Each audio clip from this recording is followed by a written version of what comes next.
पूजनीय श्री साहेब जी, मुद मंगलमय पूजनीय संत समाज, सम्माननीय सज्जनों एवं देवियों, जो मिलता है छूट जाता है, जुड़ता सो टूट जाता, जन्म लिया सो मर जाता है, संग्रह सब लुट जाता। जो मिलता है छूट जाता है, जुड़ता सो टूट जाता, जन्म लिया सो मर जाता है, संग्रह सब लुट जाता। जो खिलता मुरझा जाता है, चुनता सो ढह जाता, शाश्वत नियम प्रकृति का है, परिवर्तन ही रह जाता। संप्रति जो चेहरे दिखते वे ओझल होते जाते, सारहीन सपने समान है जग के सारे नाते। दादों बाबों पर पाजों का पता नहीं चलता है, जो उठ करके चल देता है पुनः नहीं मिलता है। जो मिलता है छूट जाता है, जुड़ता सो टूट जाता, जन्म लिया सो मर जाता है, संग्रह सब लुट जाता। कैसे विषम काल की ज्वाला सबको भस्म बनाती, धरने वाला चल देता है, रह जाती है थाती। जहाँ नहीं तृण भी अपना है, क्या ममता की जाए, शोक मोह रोना धोना क्या क्या सोचे पछताए। तू दृष्टा है सारे जग का, दृश्य दूर माया है, तू चैतन्य अमर अविनाशी, क्षण भंगुर काया है। जग की जितनी स्थितियाँ हैं, भरी सातिशयता से, नित्य निरतिशय शुद्ध शांत तू स्थिति तन्मयता से। जो मिलता है छूट जाता है, जुड़ता सो टूट जाता, जन्म लिया सो मर जाता है, संग्रह सब लुट जाता। जन्म लिया सो मर जाता है, संग्रह सब लुट जाता। ये सद्गुरु अभिलाष देव जी की रचना हृदय की गीत उनकी पुस्तक से है। बहुत ही प्यारा वचन और सार गर्भित है, गहरा अर्थ समाया हुआ। संसार की एक वास्तविकता का दिग्दर्शन इसमें कराया गया है। हम जिस संसार में जीवन जी रहे हैं और जिन प्राणी पदार्थों से व्यवहार कर रहे हैं, इनका हमारे साथ क्या संबंध है, इनसे हमारी क्या वास्तविकता है, इन बातों को समझें। इन्हीं सब बातों को इस पद में बताया गया है। सद्गुरु कहते हैं, जो मिलता है छूट जाता है, जुड़ता सो टूट जाता। सद्गुरु कबीर साहब की भी वो साखी इन्हीं बातों को याद दिलाती है कि जो उगै सो आथवै, फूलै सो कुम्हिलाए, जो चूनै सो ढहि परे, जन्मै सो मर जाए। वही बात यहाँ गुरुदेव जी के शब्दों में कि जो मिलता है छूट जाता है। संसार में जो कुछ मिलता है, बहुत कुछ मिलता, रात दिन तो मिल रहा है, और जिस गति से, जिस वेग से यहाँ चीज़ें, लोग, परिस्थितियाँ, सुख दुख मिलते हैं, उसी गति से छूटते भी जाते हैं। जो मिली हैं चीज़ें सब बनी रहें संभव ही नहीं है, और बनी भी रह जाएं तो हम परेशान तो हो जाएंगे।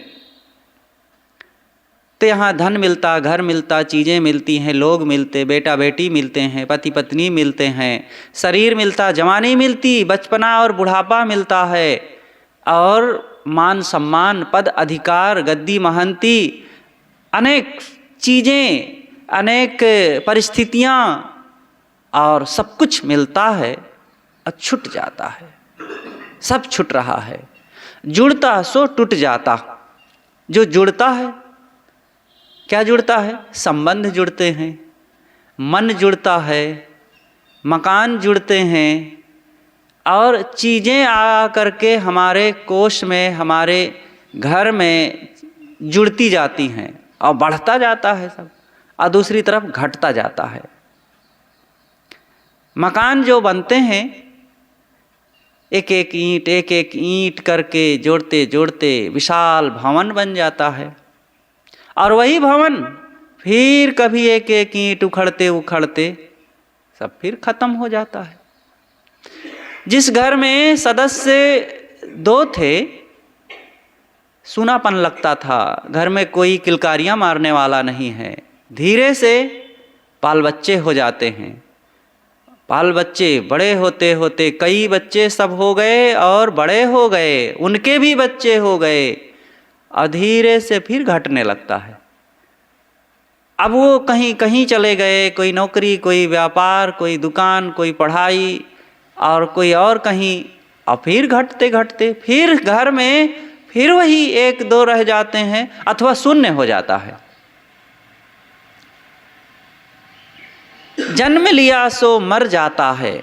जो जन्मता है वो मर जाता है। यहाँ सब जन्मे हैं। मनुष्य जो भी जन्मा है, जितने लोग हैं, सबका जन्म हुआ। बिना जन्म के कोई ऐसे आता ही नहीं है। संसार में जितने भी मनुष्य हैं, मनुष्य ही नहीं, पशु पक्षी आदि जितने भी प्राणी हैं, वे, और जो कल्पनाओं में कहते हैं कि भगवान भवानी, इस बात को भी समझ लेना चाहिए कि कोई भगवान भवानी जिसे कहते हैं, वे अगर देहधारी थे तो वे भी जन्म लेकर के ही आए हैं, और जन्म लेकर के आए हैं तो वे भी खत्म हो गए। कोई जन्मा हुआ व्यक्ति सदा के लिए नहीं रहता है, और बिना जन्मा कोई व्यक्ति होता नहीं है। कुछ उष्मजी जीव होते हैं, वो भी मरते हैं, वो अयोनिज हैं, बिना माँ बाप के पैदा हो गए। कीड़ा मकोड़ा पैदा होते हैं, वो तुच्छ कीट पतंग, तो उनको तो भगवान कहा ही नहीं सकते। यद्यपि उनके अंदर भी वो भगवत शक्ति, जिसे भगवत कहते हैं, भगवत शक्ति कहते हैं, वो आत्मा, वो जीव वहाँ भी है, लेकिन वे भी मर जाते हैं। कोई सदा रहता नहीं है। जन्म लिया सो मर जाता है, संग्रह सब लुट जाता। जो जन्म लेता है वह भी खत्म हो जाता है। जन्म लेने के बाद, जन्म लिया और सदा कोई बैठा थोड़े रहता है। यहाँ परिस्थितियाँ बदलती रहती हैं। जन्म लिया सो मर जाता है, संग्रह सब लुट जाता। जो जन्म लिया वो खत्म हो जाता है, वो मर जाता है। असंग्रह सब लुट जाता। संग्रह, चीज़ें इकट्ठी होती हैं और बटोर बटोर करके संग्रह किया जाता है, इकट्ठा किया जाता है, और एक तरफ फिर बिखरते जाता है। घर में चीज़ें इकट्ठी की जाती हैं, रुपया इकट्ठा किया जाता है, लोगों को बुला बुला करके एक जगह उनको भी, उनका भी समूह इकट्ठा होता है, लेकिन फिर वे बदलते जाते हैं, वो छूट जाते हैं। कोई सदैव बना नहीं रहता है। जो जन्म लेता है वो मर जाता है। जहाँ पर इकट्ठे होते हैं बहुत से लोग, वो फिर बिखर जाते हैं। जो खिलता मुरझा जाता है, चुनता सो ढह जाता। खिलता क्या है? फूल खिलते हैं। दुनिया में बहुत प्रकार के फूल होते हैं, लेकिन कोई ऐसा फूल नहीं है जो खिला हो और वो मुरझाया ना हो, वो सूखा ना हो। वो सब सूख जाता है, मुरझा जाता है। जो खिलता मुरझा जाता है, सब बदल जाता है।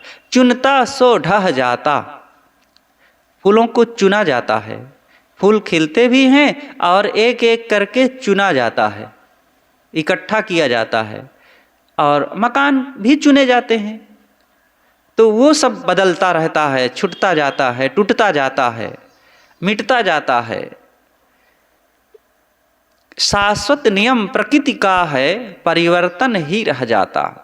ये प्रकृति का ऐसा नियम है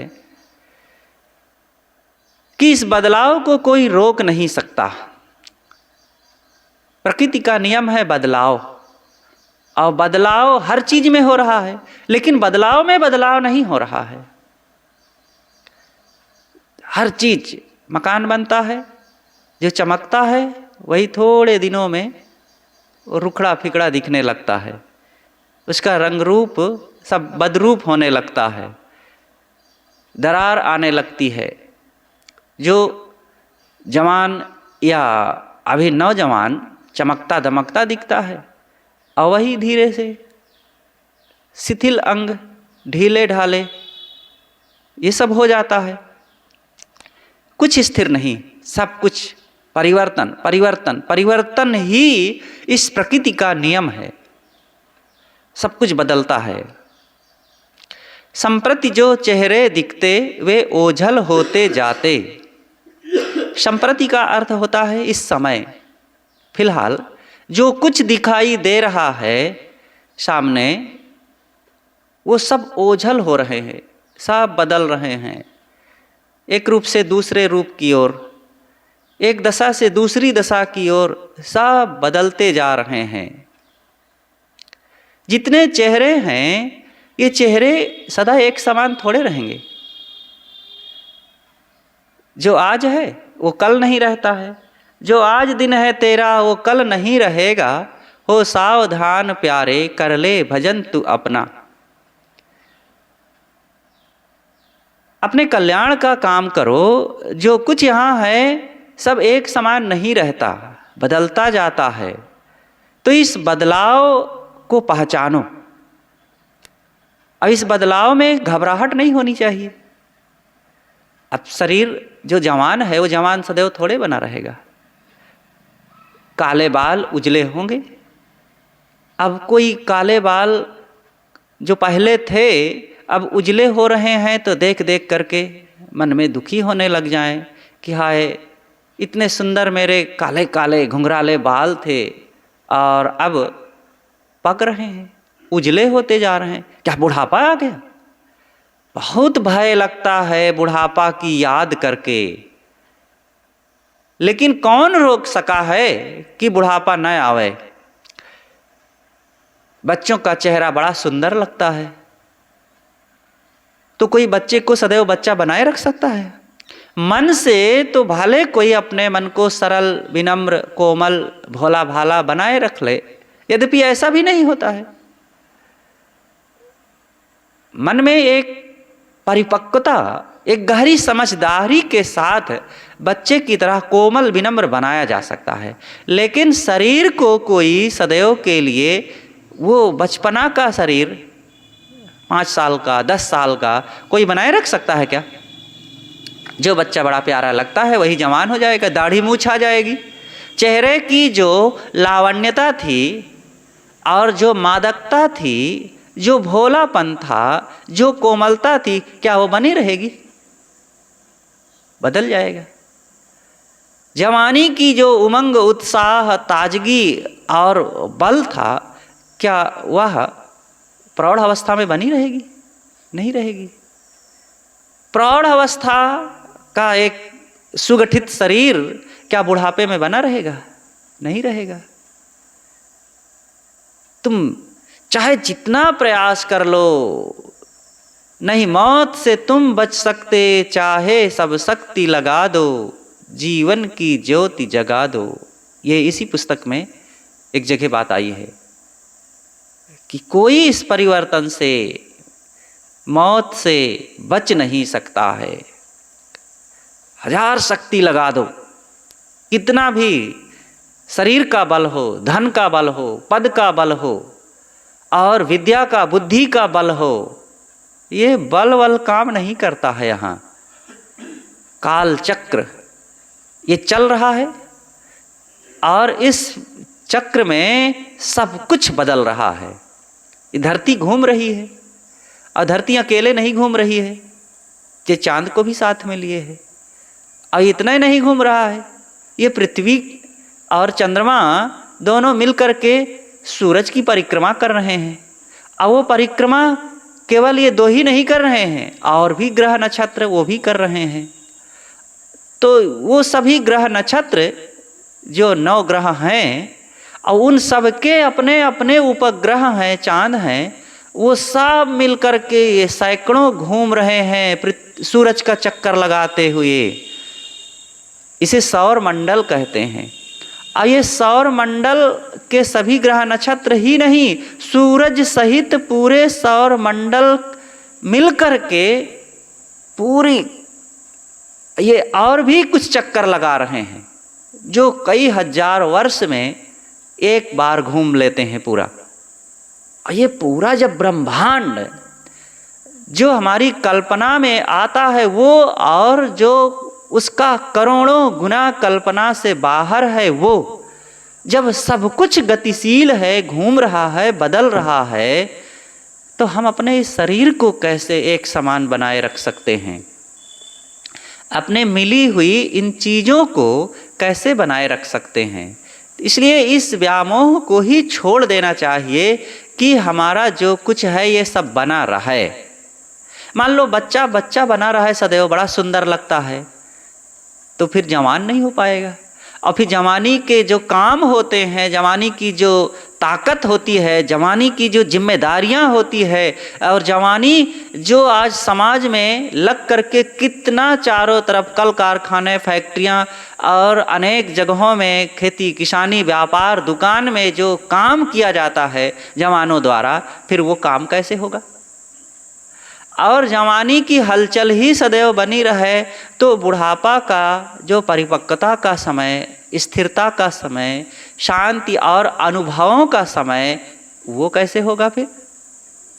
अरे सब बढ़िया है, जो कुछ हो रहा है बहुत बढ़िया हो रहा है, बस अपने मन को बढ़िया बनाए रखें। हर परिस्थिति में जो हमारी खींचने की, चिढ़ने की, दुखी होने की, अशांत रहने की, शिकायत करने की, अप्रसन्न रहने की, कमी का महसूस करते रहने की जो आदत है, इसी को मिटा ले। ये अपने हाथ में है, ये हमारे सोच से है, ये हमारे उल्टे विचारों के कारण है, इस पर हमारा अधिकार पूरा है। बस इसी को ठीक कर ले, सब ठीक है। और किस पर अधिकार है? ना बुढ़ापा को हम रोक सकते हैं, जवानी को बनाए नहीं रख सकते हैं। जो मौसम है, दिन और रात हो रहे हैं, चाह करके दिन दिन नहीं बनाए रख सकते, चाह कर रात रात नहीं बनाए रख सकते।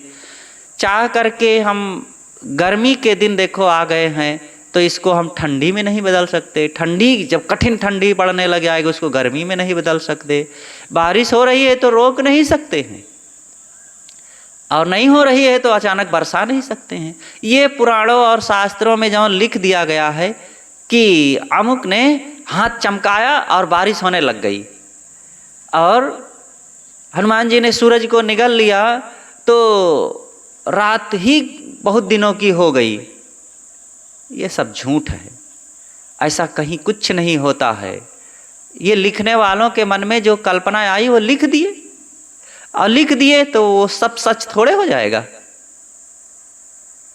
बिना विवेक किए लोग उसी को मानने लग गए, तो ऐसी बात नहीं है।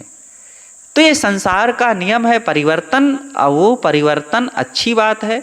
उसी परिवर्तन के आधार पर तो नई नई चीज़ें, नए नए लोग और नया नया शरीर और नया नया जीवन, ये सब हो रहा है, मिल रहा है। दुख सुख के रूप में बदल जाता है। संकट के दिन आते हैं, इसी परिवर्तन के नियम पर आनंद के दिन आ जाते हैं। जो बहुत इतराता है, घमंड करता है और हिंसा हत्या मार काट सदैव करता रहता है, तो उसी परिवर्तन के नियम पर उसको भी मुंह के बल गिरना पड़ता है। सोचो, अगर ये परिवर्तन का नियम ना होता तो जो हिंसा, हत्या, मार काट, गुंडा बदमाशी करने वाले लोग हैं वो सदा सबको लूटते रहते और सबकी समस्या और दुख तकलीफ का कारण बने रहते। और जो दीन लाचार गरीबी के बेचारे परिस्थिति के मारे, समय के मारे किसी तरह झेल रहे हैं दिन को, और वो सदैव ऐसे ही बने रहते, तो कितनी दुखद बात होती ना। लेकिन नहीं, सबका समय बदल जाता है। ये काल चक्र ऐसा घूमता है कि बड़े बड़े हुंकार भरने वाले लोग भी फिर मुंह के बल गिर जाते हैं, और जो समय के मारे दबे कुचले और दीन लाचार हैं उनका भी समय आता है कि वो भी गरजने लगते हैं। लेकिन इस हुंकार और समय की मार में पड़े हुए लोग दोनों एक अहंकार न करे, एक दीनहीन भावना में न दबा रहा है, दोनों सम होकर विवेक विचार के प्रांगण में आवें और अपनी जिंदगी पर दृष्टि डालें अच्छी तरह से, और सच्ची समझ अपना करके अपने कल्याण का काम, मन की शांति का काम करें। तो संप्रति जो चेहरे दिखते हैं ओझल होते जाते, वो सब बदल रहे हैं। जो आज दिख रहे हैं सामने लोग, क्या ऐसे बने रहेंगे? हमारे देखते देखते अभी इस शरीर का जहाँ जन्म हुआ, एक दिन के लिए जाना पड़ा, वहाँ देखे अब और जगहों में पुराने चेहरे, इतना बचपन के वो दृश्य नहीं याद है, क्योंकि वहाँ ज़्यादा रहना नहीं हुआ। जहाँ शरीर जन्मा वहाँ 17 साल तक रहना हुआ। तो जो हमारे साथ जन्मे थे, थोड़ा सा एक बार दृष्टि डाले तो बहुत लोग नहीं रह गए, मर गए। जो लोग दिखे वे प्रौढ़ हो गए, बुढ़ापा जैसे दिखने लगा, उनके बहुत बाल बच्चे हो गए। गांव को देखा गया, गांव के दृश्य बहुत से खंडहर जैसे दिखने लग गए, और जो मतलब कुछ वो चीज़ दिखता ही नहीं है। दिखेगा कैसे? ये संसार का नियम है। जो कच्चे मकान थे, मकान में ऐसे रहते थे, वो अलग जगहों में पक्के मकान बना लिए। अब गांव में जो कच्चे मकान थे, कुछ तो पक्के बन गए और कुछ खंडहर होके गिर गए। अब गांव में कई जगह एकदम बेकार वीरान, जैसे लगता है बुलडोजर चला है जगह जगह, गिरा पड़ा ध्वस्त, घास फूस उगी हुई, और वहाँ कुछ नहीं रह गया। अब दृश्य दिखते हैं, पता पहचान आती है कि अच्छा इनका मकान था, ऐसे रहा। लोग बदल गए, चेहरे बहुत सब नए नए आ गए। जो देवियाँ बहुएं नहीं थी वो सब नई नई आ गई। जो चमकती दमकती देवियाँ रहीं, युवक लोग रहे, वो एकदम खोड़ल मुख लिए बूढ़े बन करके लड़खड़ाते कदमों से आज बैठे उठे कहीं खांस रहे हैं, चल फिर रहे हैं, और सब कुछ बदल गया। ऐसे संसार है। तो ये कुछ रह नहीं जाता, ओझल होता जाता है। सारहीन सपने समान है जग के सारे नाते। यहाँ क्या सार पाओगे? इस संसार की चीजों में क्या सार है? तो यहाँ कुछ सार है ही नहीं। सारी रचना यहाँ की असार है, रैन सपना बना संसार है। ये संसार रात्रि में देखे हुए सपने की भांति है। सपना कैसा होता है? माया नगर।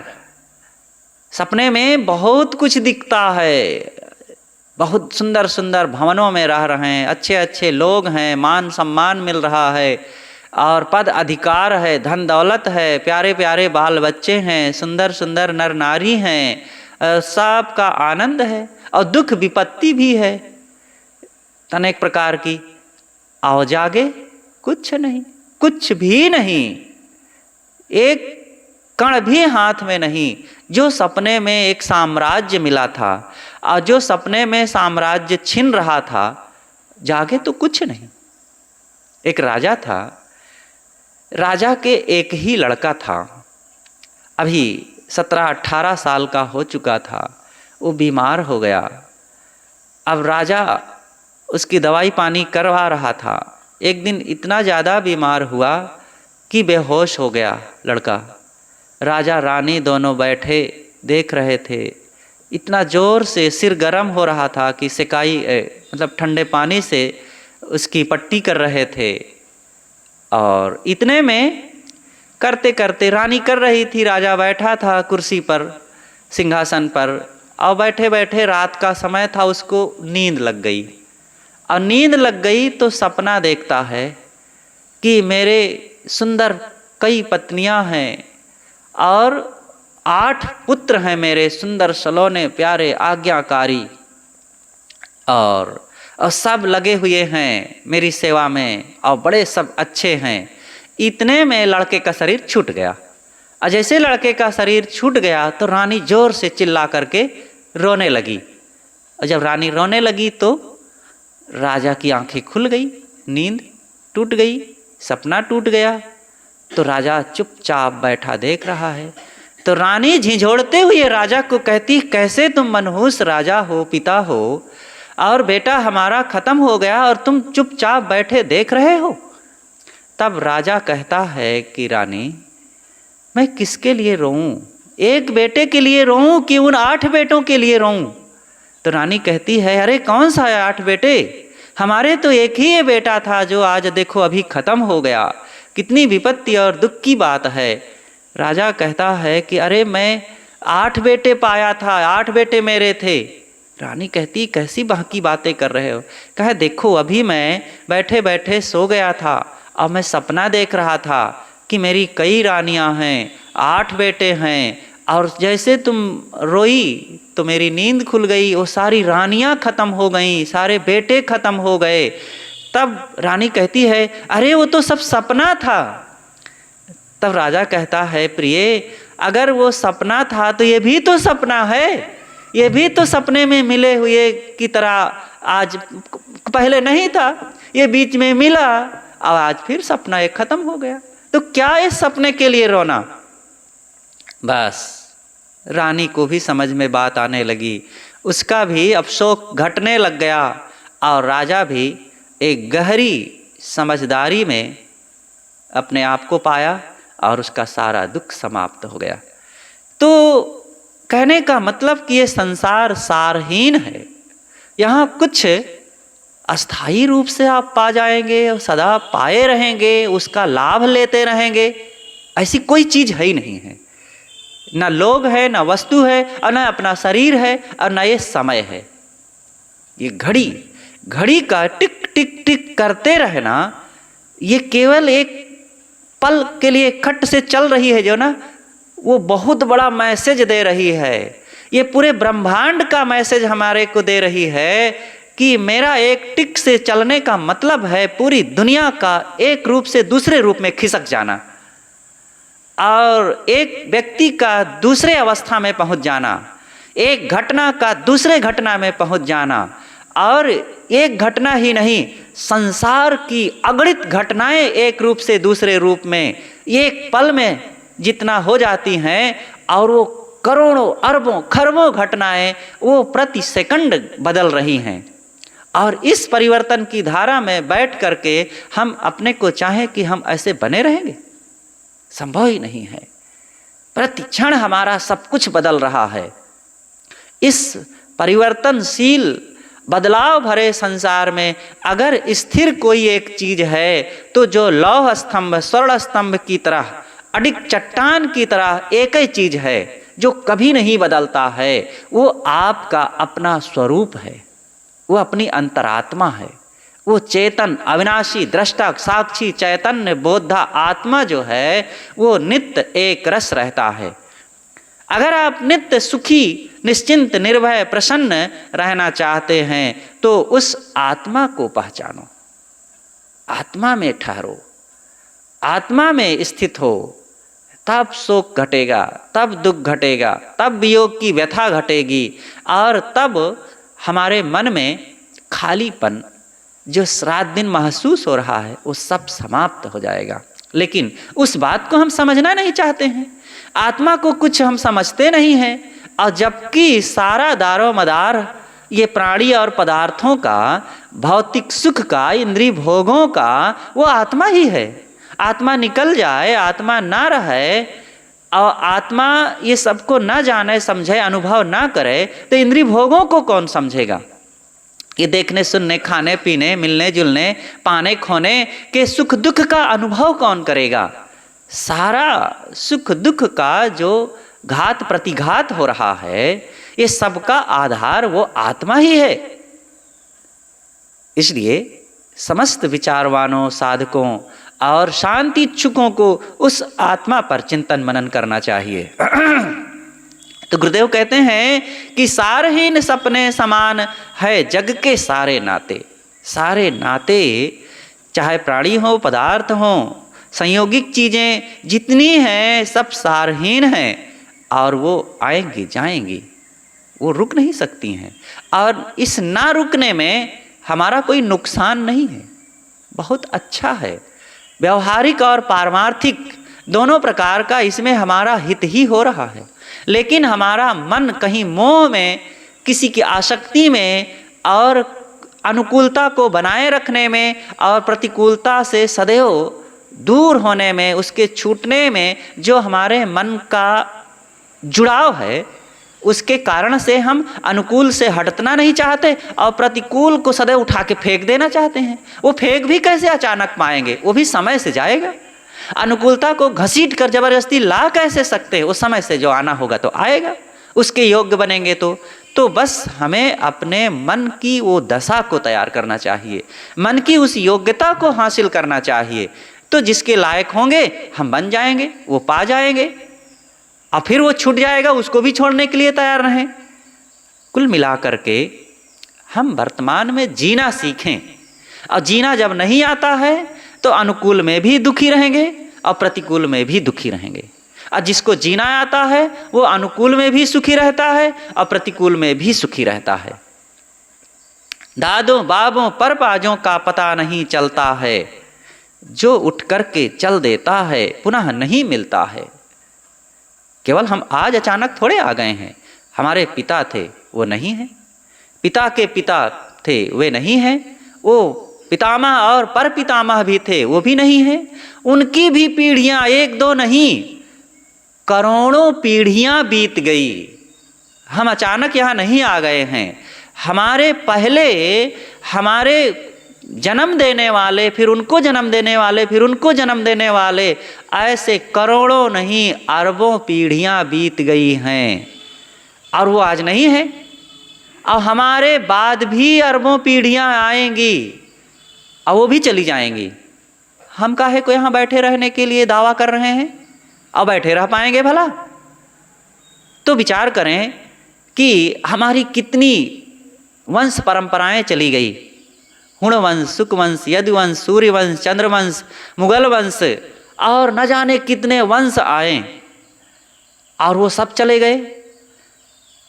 श्री राम, श्री कृष्ण और बुद्ध, महावीर, कबीर, दयानंद, विवेकानंद और संसारिक जो तमाम हिटलर, सुमोलनी, औरंगजेब, चंगेज खां और भी अच्छे अच्छे विद्वान समझदार जो आए, उनका भी अपना ऐश्वर्य था, साम्राज्य था, भौतिक अभौतिक, और वो सब कुछ होते हुए वे आज नहीं हैं। उनकी वो चीज़ें नहीं हैं, उनकी वो परिस्थितियां नहीं हैं, उनका वो शासन अधिकार नहीं है, उनके वे लोग नहीं हैं। सब कुछ तो बदल गया है। हम किस चीज़ को अपना बनाए रख सकते हैं? कुछ नहीं। इन सब चीज़ों को तुच्छ समझना चाहिए। अनात्म चिंतनम त्यक्त्वा कस्मलम दुख कारणम, स्वामी शंकराचार्य ने कहा है, जो अनात्म है, जो क्षणभंगुर है, वो उसका मनन करना, उसका जाप करना, उसी को बनाए रखना और उसी के मोह आसक्ति में डूबे रहने को त्याग करो। ये कश्मल, मलिनता, गंदगी से भरा हुआ दुख का कारण है। तो दादा बाबा परपाजों का पता नहीं चलता है। इन दादो बाबों परपाजों का आज पता नहीं चलता है। वो अपने ज़माने में वे भी हुंकार मारते थे, वो भी गरजते थे, उनका भी अपना जलवा था, अपना प्रभाव था, उनके तेवर थे और उनके अपने समय की अनेक ऐसी बहुत बड़ी बड़ी परिस्थितियां रही होंगी। आज कुछ भी नहीं, सब इस मिट्टी ने रौंद करके सबको अपने आप में मिला लिया है। ज्यों आटा में लौन, तन माटी में मिल रहा ज्यों आटा में लौन। जैसे आटा में नमक मिला दो और फिर नमक को खोजना चाहो तो एको कण मिलेगा। बस ऐसे ही है इस धरती में, इस धरती पर जन्मने वाले लोग ऐसे मिल जाते हैं कि फिर से उनका अस्तित्व का पता नहीं चलता है। और जो मिलता नहीं है उसको हम सोचते नहीं हैं। अविनाशी जो आत्मा है वो ये धरती वर्ती से बिल्कुल अलग चीज है। उसके लक्षण और इस धरती के लक्षण या जड़ चीजों के लक्षण में कोई तुलना ही नहीं है। वही परमात्मा है, वही ईश्वर है, वही भगवत तत्व है, वो आत्मा है। लोग उसी को ना समझ करके एक कल्पना का सृजक बना लेते हैं कि कोई, जैसे कि एक मकान को, एक गाड़ी को, एक पुल को, एक कपड़े को बनाने वाला व्यक्ति होता है, ऐसे ही संसार का सृजक कोई होगा विशेष रूप से व्यक्ति। ये कल्पना की बात है।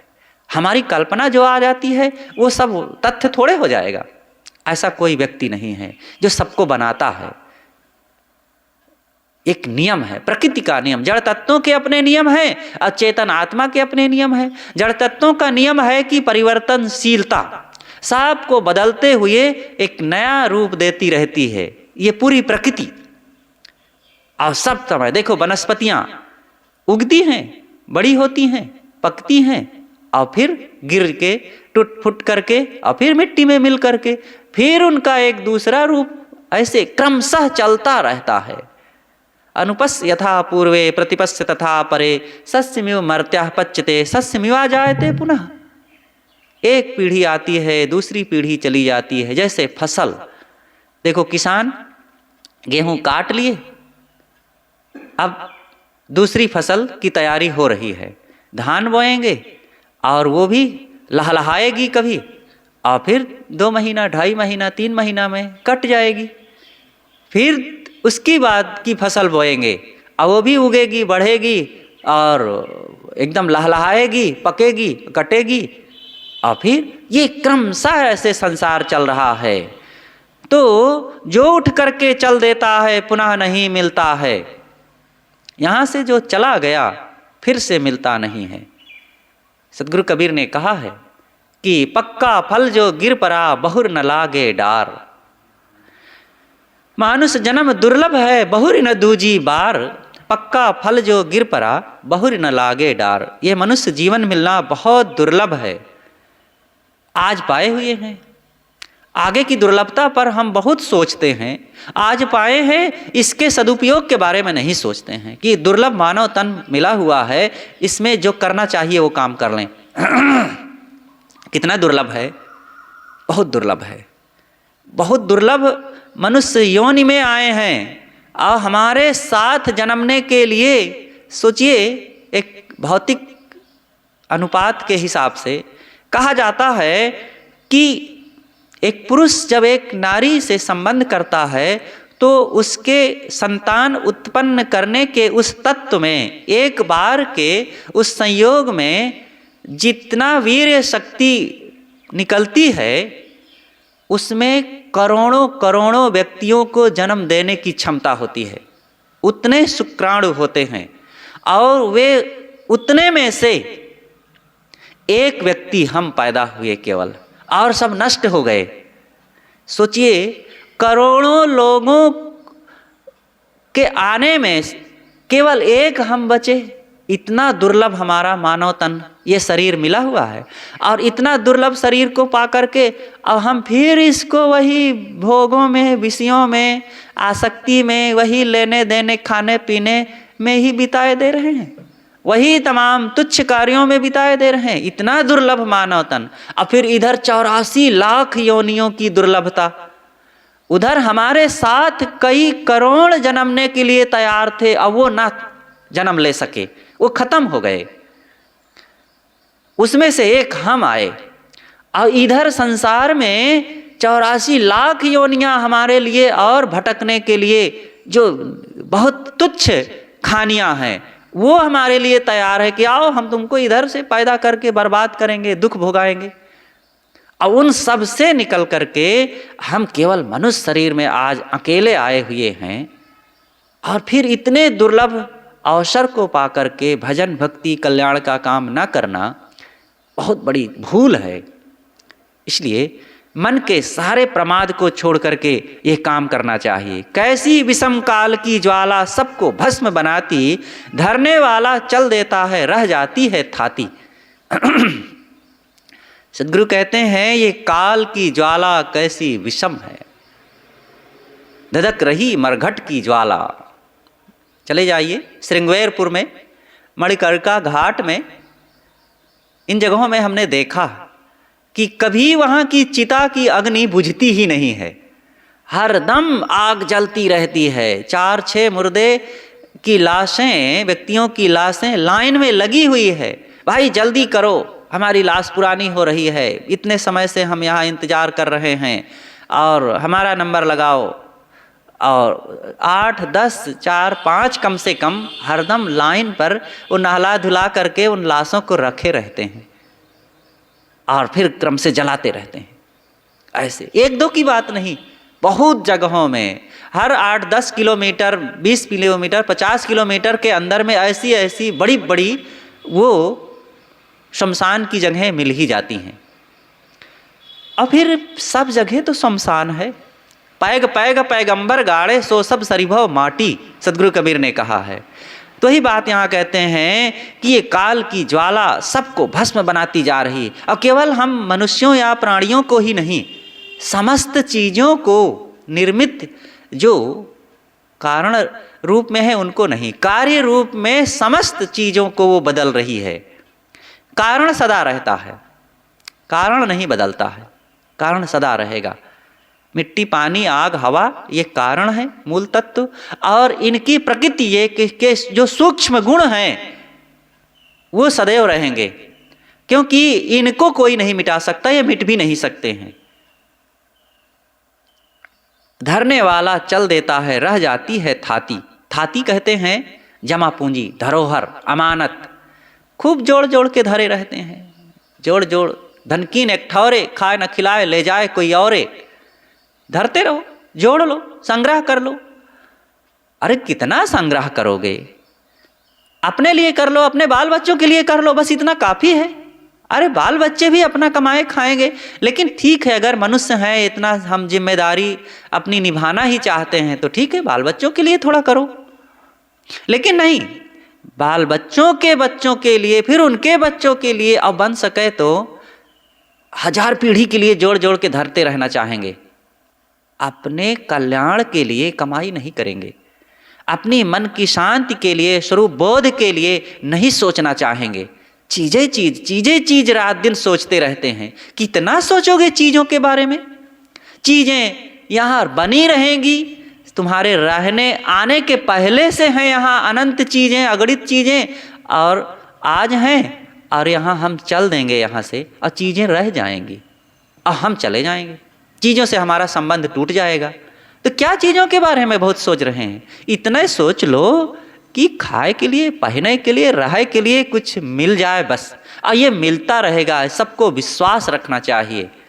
लेकिन नहीं, आदमी की आदत है जोड़कर मेरा मेरा है मेरा, ऐसा मूढ़ जन्म भर करता, एक दिन मिट्टी के नीचे आ पड़ा पड़ा है सड़ता। ये इसी ग्रंथ में आई है बात कि ये मूर्ख आदमी मेरा मेरा मेरा कहलाने में बड़ी गर्मी लगती है। वही धन अगर पड़ोसी के घर में है तो गर्मी नहीं लगती है, वो मेरे पास रहे, मेरा हो जाए। और जबकि ना दूसरे के घर में जो धन है उसका मैं कोई उपयोग कर पा रहा हूँ, और जो अतिरिक्त धन मेरा मानकर मैं बटोर रखा हूँ ना उसी का उपयोग कर पा रहा हूँ। कहाँ उपयोग कर पा रहा हूँ? लेकिन मेरापन की गर्मी बनी रहती है। कितने लोग जोड़ जोड़ के धरते जा रहे हैं, गरीबों को चूसते जा रहे हैं और दूसरों का हक मार रहे हैं। अरे भाई, तुम्हारे काम नहीं आ रहा है, अब बटोर के गर्मी केवल बढ़ाना चाहते हो, ये गर्मी तुम्हें ही भून डालेगी। और दूसरों के पास रहता तो उन दीन लाचार जो इन चीज़ों के लिए बेचारे अपाहिज बने हैं और उनसे असमर्थ होकर के दुख भोग रहे हैं, उनको गुजारा नहीं हो रहा, उनके काम आता। और तुम अपनी गर्मी के पोषण में लगे हुए हो कि मेरा बन जाए, मेरे पास हो जाए। तो इससे किसका लाभ हो रहा है? तुम्हारे मन की तृष्णा, आसक्ति, लोभ, लालच बढ़ करके तुम्हें जला रही है और उनको भूख की ज्वाला जला रही है। दोनों बेचारे सब संतप्त हैं। इसलिए मन से इस तृष्णा को त्याग करें। जहाँ नहीं तृण भी अपना है, क्या ममता की जाए। सद्गुरु कहते हैं कि हे साधक, जहाँ एक तृण पर भी अपना अधिकार नहीं है, वहाँ किस बात के लिए, किस चीज के लिए, किस व्यक्ति के लिए मोह ममता बढ़ाया जाए। शोक मोह रोना धोना क्या, क्या सोचें पछताएं। किसके मिलने में और किसके बिछुड़ने में हर्ष शोक किया जाए, और किसको अपना मान मान कर छाती पेट लगाए रखा जाए।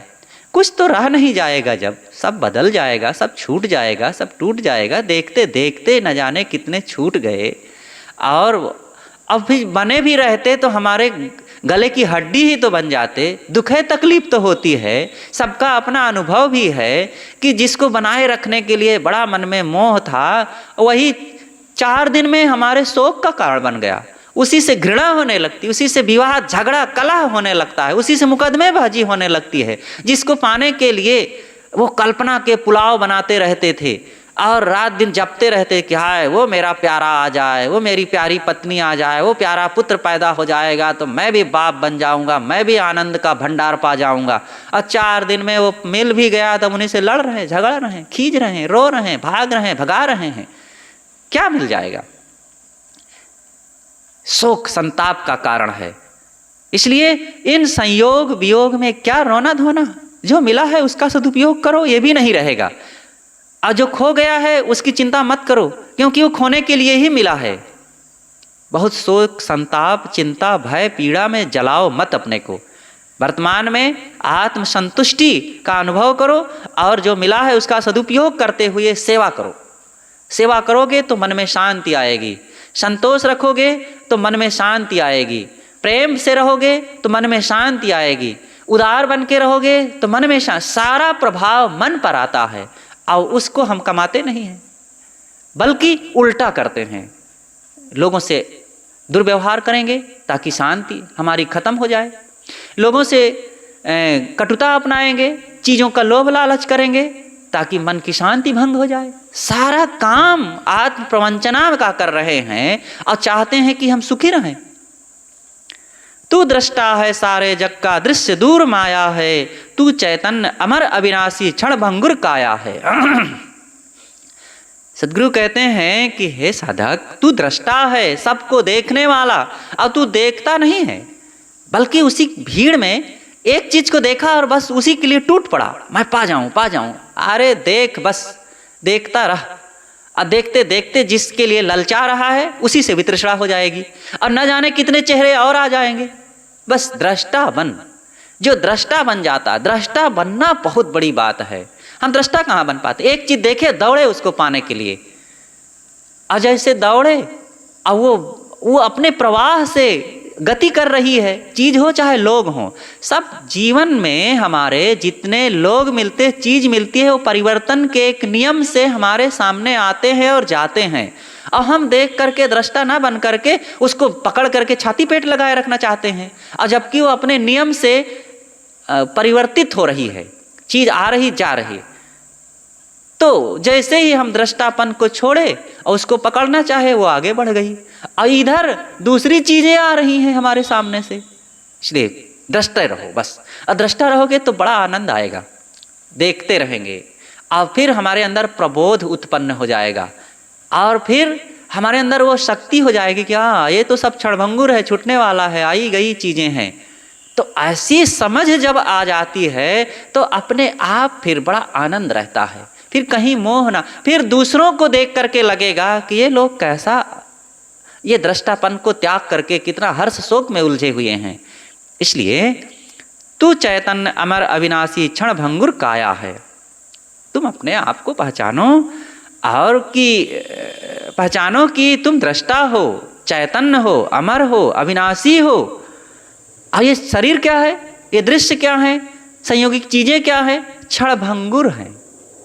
सब क्षण भंगुर, सब निरंतर बदलने वाली।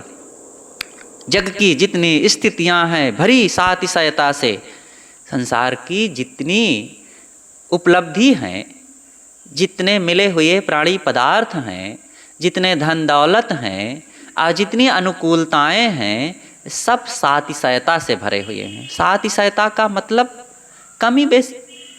जो आज हमें मिला है बहुत आनंदित हैं, लेकिन उस आनंद से आनंदित कहाँ हैं? तुरंत है हमारी दृष्टि दूसरे पर चली जाती है। अच्छा उसको भी ये मिला, उसको इससे भी अच्छी चीज मिली है, अब बस फिर दुख शुरू। ये सातिशयता दोष है, कमी बेसी, घाटा मुनाफा। मेरे को तो इतना ही मिला, उसको ज्यादा मिल गया है। अरे मेरे को जितना मिला है उसका आनंद क्यों नहीं ले रहा हूं? दूसरे को थोड़ा ज्यादा मिल गया, अथवा दूसरे को कम मिला, मेरे को थोड़ा ज्यादा मिल गया, तो अब फिर इसमें जल रहे हैं कि देखो देखो वो अब घाटे में है ना, उसको अब कम मिला, अब पता चलेगा मेरा ज्यादा है, मेरा कम बहुत बढ़िया है। अभी दोनों में हम जलते हैं, कम पाए तो, ज्यादा पाए तो, अच्छा पाए तो, बुरा पाए तो। ये जलने की आदत जिसकी हो गई है ना, वो सुखी होने का काम ही नहीं करता, असुखी हो नहीं सकता। जबकि अपना सुख स्वरूप है, लेकिन अपने मन को इतना मलिन बना डाला, उल्टा पाठ पढ़ डाला है, अपने मन की गति को इतना विपरीत बना दिया है कि अब अपनी तरफ जैसे होना चाहिए, जैसे शांति मिलना चाहिए, वो काम ना होने से मैं अविनाशी शुद्ध सुख स्वरूप चैतन्य आत्मा होते हुए भी मैं उसका अनुभव नहीं कर पाता, क्योंकि मेरे चित्त की दशा विपरीत हो गई है। और सब कुछ अनुभव चित्त से होता है। चेतन और चित्त दोनों बहुत निकट है। चेतन अपने आप अविनाशी दृष्टा साक्षी है, लेकिन चित्त के झरोखे से वो देखता है, चित्त के चश्मे से संसार को देखता है। और उसी चश्मे से जब अपने आप को देखने लग जाएगा तब अपनी गरिमा को जानेगा। लेकिन संसार को देखने से अब संसार की क्षणभंगुरता, परिवर्तनशीलता, दुख रूपता, विजातीयता को देख करके उसी का अनुभव हो रहा है। इसलिए अपने चश्मा को बदल दें और वो बाहर से लौटकर भीतर की ओर आ जाए और स्वानुभूति में आवें, तब अपनी गरिमा, अपना ऐश्वर्य, अपना राज दिखेगा। तो ये पद बहुत महत्वपूर्ण और अत्यंत कल्याणकारी, सारगर्भित और हमें संसार से लौटाकर स्वरूप की तरफ लाने में बड़ी मदद करता है। इसका मनन चिंतन करें और कल्याण का लाभ लें। बोलिए सद्गुरुदेव की जय।